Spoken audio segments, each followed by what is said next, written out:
பிள்ளையார் வழிபாடு என்பது பாரதம் முழுவதுமே பரவியுள்ள மிக பழமையான வழிபாடும் மிக பிரசித்தமானதும் ஆகும்.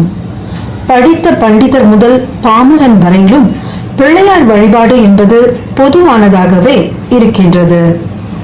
செல்வ சீமான்களுடைய அபிஷேக ஆராதனைகள், அஷ்டோத்திரம், சகஸ்ரநாம அர்ச்சனைகள் அனைத்தையும் மகிழ்வுடன் ஏற்றுக்கொள்ளும் விநாயகப் பெருமான் அதே மகிழ்வுடன் ஏழை விவசாயிகள் களத்து மேட்டில் மஞ்சளில் பிள்ளையார் பிடித்து வைத்து அருகம்புல்லை வைத்துவிட்டு தலையில் குட்டிக்கொண்டு தோப்பு கரணமும் போட்டுவிட்டு, பிள்ளையாரப்பனே சரியான சமயத்தில் மழை பெய்ய வேண்டும், பயிர் பச்சைகள் செழிப்பாக வளர வேண்டும், பிள்ளை குட்டிகள் நன்றாக இருக்க வேண்டும் என்ற எளிமையான வேண்டுதலையும் வேண்டுகோளையும் ஏற்று வரவழைக்கின்றார். எந்த விஷயத்திலும் அது எதுவாக இருப்பினும் முதல் பூஜை விநாயகருக்கே. அது மட்டுமின்றி ஆற்றங்கரையிலும் அரச மரத்தடியிலும் வீற்றிருக்கும் பிள்ளையார் எந்த வேளையிலும் வழிபாடு செய்வோருக்கு வசதியாக தரிசனம் தந்து அவர்களின் வினைகள் யாவற்றையும் தீர்த்து வைக்கின்றார்.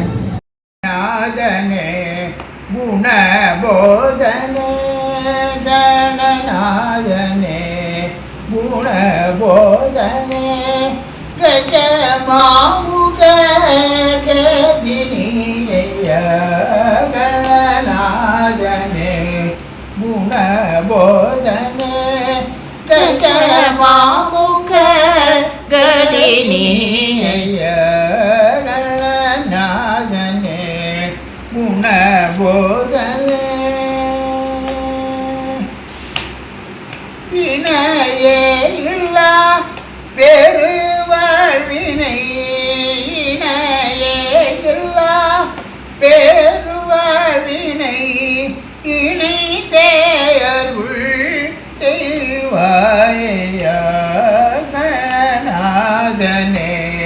குணபோதனே கஜமாமுக கதினிய கணநாதனே குணபோதனே சதுர்வேதங்கள் ஓம் ஓம் என உதிர் பாடிடும் பரஞ்சோதியே சதுர்வேதங்கள் ஓம் ஓம் என ஜோதி பாடிடும் பரஞ்சோதியே பதமாமலர் தொழுதேனைய பதமாமலர் தொழுதேனைய பரிந்தேயருள் செய்வாய்மையா பதமாமலர் தொழுதேனைய தொழுதேயருள் செய்வாய்மையா குணபோதனே கஜமாமுக கதினிய கணநாதனே. எந்த மந்திரத்தின் முன்பும் ஓம் எனும் பிரணவம் உச்சரிக்கப்படுகிறது. அதன் காரணத்தினாலேயே எந்த செயலுக்கும் முன்னால் விநாயகர் வழிபாடு, கணபதி ஹோமம் என்றெல்லாம் வழக்கத்தில் உள்ளது. பிரணவ மந்திர ஸ்வரூபமே பிள்ளையார் வடிவம். திருமூலரும் தன் திருமந்திர பாடலில் 5 கரத்தினை ஆனை முகத்தினை இந்தின் இளம்பிறை போலும் எயிற்றனை நந்தி மகந்தனை ஞான கொழுந்தினை புந்தியில் வைத்து அடி போற்றுகின்றேன் என்று விநாயக பெருமானை வணங்கி போற்றுகின்றார். அதே போன்று ஞான பெண்மணியான அவ்வை பிராட்டியாரும் சிறு பிராயம் முதலே விநாயக பெருமானை தன்னுடைய வழிபாட்டு தெய்வமாக கொண்டிருந்தார். கன்னி பருவத்திலேயே பிள்ளையாரை வேண்டி அன்னை உருவம் பெற்றவர். தேசமெங்கும் திரிந்து மக்களுக்காக அறம் புகட்டும் நீதி நூல்களை பாடியவர் ஔவையார். குழந்தைகள் முதல் பெரியவர்கள் வரை அனைவரும் விரும்பி வழிபடும் இந்த பிள்ளையாருக்கு தமிழகத்தில் வித்தியாசமான பல விநாயகர் கோயில்கள் நிறைய இருக்கின்றன. அவற்றில் சில கோயில்களை பற்றி நாம் இன்று பார்க்கலாமா? மதுரையில் கோரக்கர் வடிவத்தில் அருளும் விநாயகர், காஞ்சிபுரத்தில் ஓங்கார வடிவில் அருளும் விநாயகர், திருவலஞ்சுழியில் ஸ்வேத விநாயகர், திருபுவனத்தில் கோரக்கர் விநாயகர், வாசுதேவநல்லூரில் வாழ் மற்றும் கோடரியுடன் இருக்கும் விநாயகர், திருச்சுழியில் தூணில் இருக்கும் விநாயகர், உப்பூரில் வெயிலுக்கு உகந்த விநாயகர் மற்றும் திண்டுக்கல்லில் 108 விநாயகர் கோயில்கள் என்று பல கோயில்கள் இருக்கின்றன. மதுரை அருகே உள்ள திருபுவனம் கோட்டையில் கோரக்கர் வடிவத்தில் விநாயகர் அருள் பாலிக்கிறார்.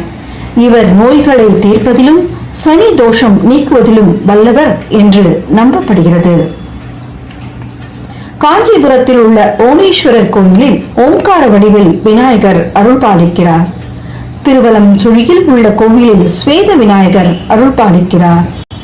ராமநாதபுரம் உப்பூரில் வெயிலுக்கு உகந்த விநாயகர் அருள் பாலிக்கிறார். திண்டுக்கல்லில் 108 வகையான விநாயகர் சிலைகள் பிரதிஷ்டை செய்யப்பட்டு 108 விநாயகர் சுவாமிகள் அருள்பாலிக்கும் கோயில் உள்ளது. ஜெயங்கொண்டம் மார்க்கத்தில் உள்ள வைரவனீஸ்வரர் ஆலயத்தில் அர்ஜுனனுக்கு பாசுபத அஸ்திரம் பயிற்சி அளித்த வில்லேந்திய விநாயகர் உள்ளார்.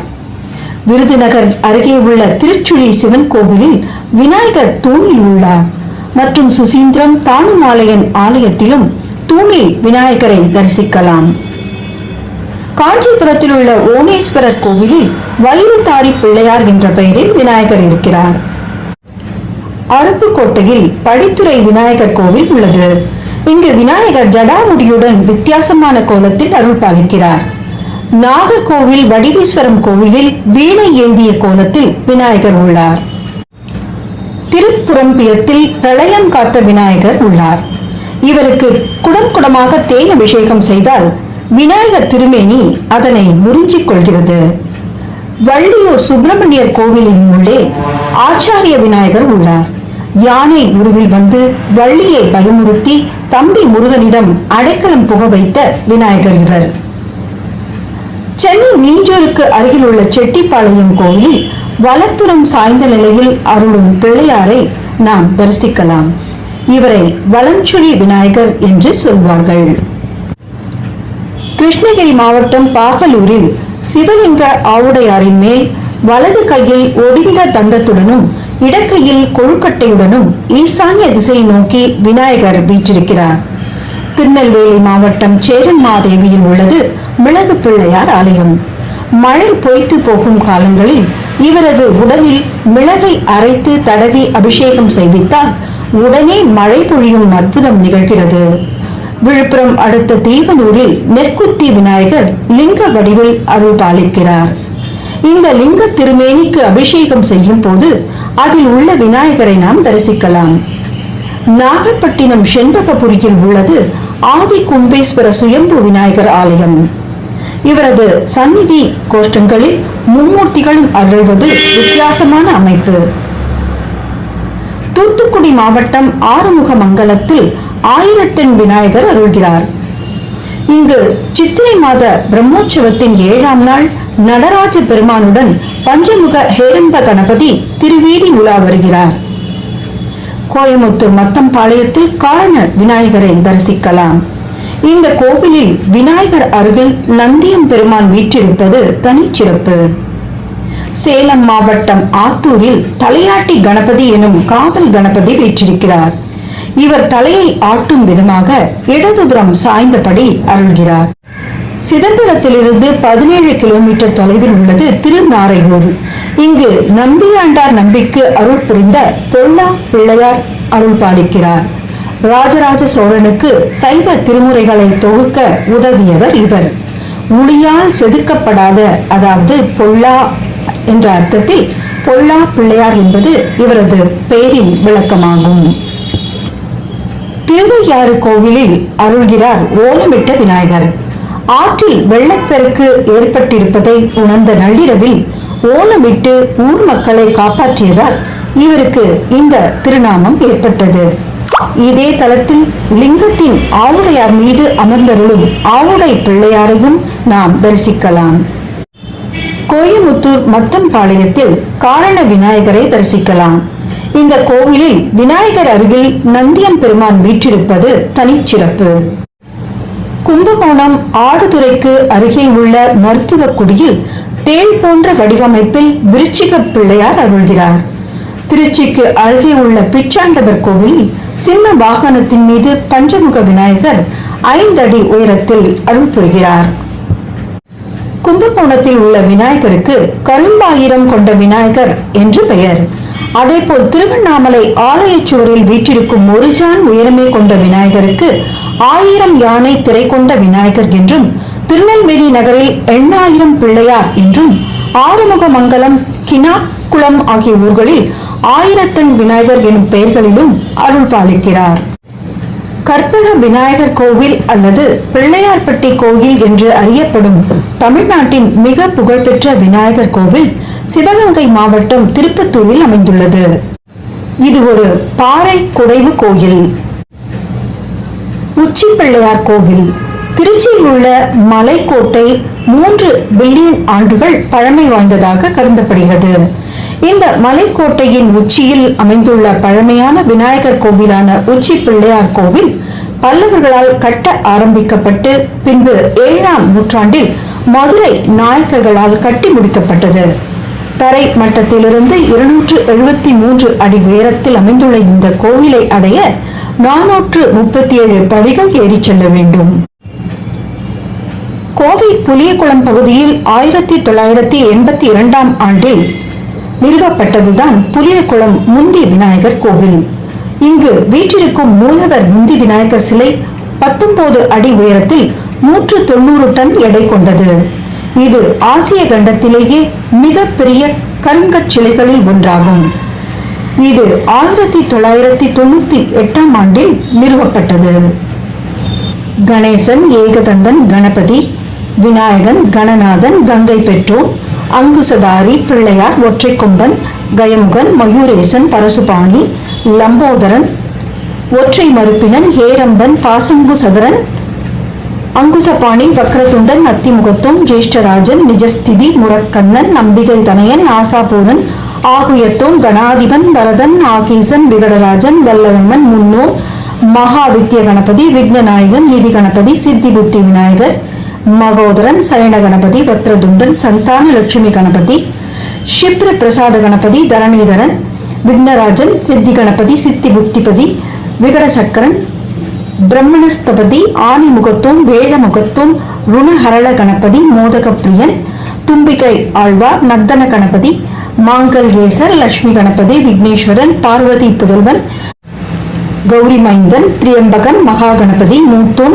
சர்வ பூஜ்யர், வினை தீர்த்தான், அரிமுருகன், விக்னேஷன், விக்னராஜன், பிரம்மண கணபதி, குரு கணபதி, வாமன கணபதி, சங்கடஹர கணபதி, குமார கணபதி, ஊர்த்துவ கணபதி, அர்க்க கணபதி, சக்தி கணபதி, உத்தண்ட கணபதி, ஹரித்ரா கணபதி, உச்சிட்ட கணபதி, சிங்க கணபதி, மும்முக கணபதி, சிருஷ்டி கணபதி, துவிமுக கணபதி, யோக கணபதி, துர்கா கணபதி, வீர கணபதி, புஷ்ப கணபதி, ரணமோச்சன கணபதி, ஆலம்பட்டா, அனந்த சித்ரூப யமம், வெயிலுக்கு உகந்த விநாயகர், சர்வசக்தி கணபதி, பிரளயங்காத்த விநாயகர், படிக்காசு விநாயகர், பொல்லா பிள்ளையார், விகட சக்கர விநாயகர், மணக்குள விநாயகர், ஐங்கரன்.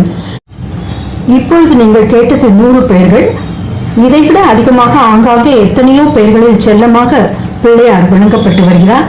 அந்தந்த நேரத்தில் அவர்களுக்கு என்ன தோன்றுகிறதோ, அவரால் என்ன நன்மை நடந்ததோ அதன் காரணமாக அவருக்கு பல பெயர்கள் அமைந்து விடுகின்றன. இப்படி ஏராளமான பெயர்கள் கொண்ட விநாயகர் எங்கும் இருக்கிறார், எதிலும் இருக்கிறார். அவரை வணங்கினால் எப்பொழுதும் நமக்கு நன்மை கிடைக்கும். நாம் விரும்பிய அனைத்தும் நமக்கு கிடைக்கும். அந்த விநாயக பெருமானை வழிபடுவோம். விக்னம் இல்லாமல் வாழ்க்கையில் நிறைவோடு வாழ்வோம்.